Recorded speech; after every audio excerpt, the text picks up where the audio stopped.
எல்லோருக்கும் வணக்கம். இன்றைக்கி பருப்பு குழம்பு எப்படி செய்வதுன்னு பார்க்க போகிறோம். ஒரு பாத்திரத்தை அடுப்பில் வச்சு அதில் அந்த பாசி பருப்பை உங்களுக்கு தேவையான பருப்பை போடுங்க. அதில் கொஞ்சம் தண்ணி ஊற்றி வேக விடுங்க. பருப்பு பாதி வெந்த உடனே கொஞ்சம் பெருங்காயத்தூளும் போடுங்க.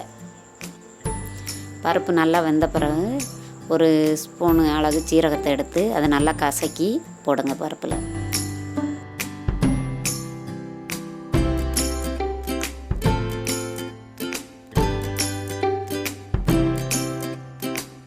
இன்னொரு பாத்திரத்தில் கொஞ்சம் எண்ணெய் ஊற்றுங்க. அதுக்கப்புறம் அதில் கடுகு போட்டு கடுகு வெடித்தோடனே வெங்காயம் போடுங்க, கருவேப்பிலும் போடுங்க. வெங்காயம் நல்லா வதங்கணும்.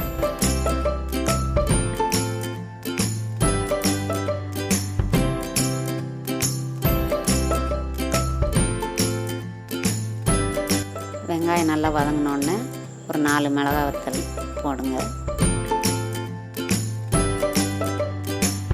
அடுத்து தக்காளி ஒரு 4 தக்காளி பொடிசாக கட் பண்ணி அதில் போட்டு கொஞ்சம் உப்பும் போட்டு நல்லா வதங்க வரைக்கும் கிண்டி விடுங்க.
பருப்பு வேக வச்சு வச்சுருக்கீங்க இல்லை, அதில் கொஞ்சம் மஞ்சள் பொடி போடுங்க.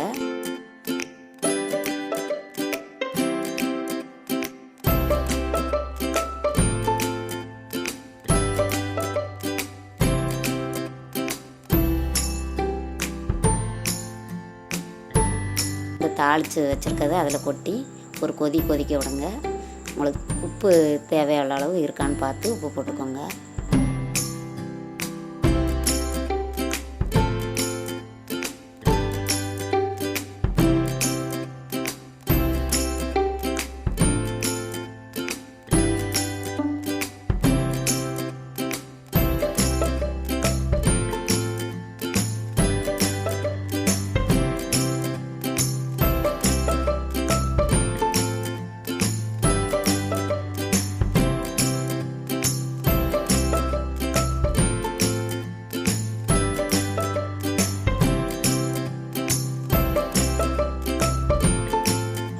அவ்வளோதான், பருப்பு குழம்பு ரெடி.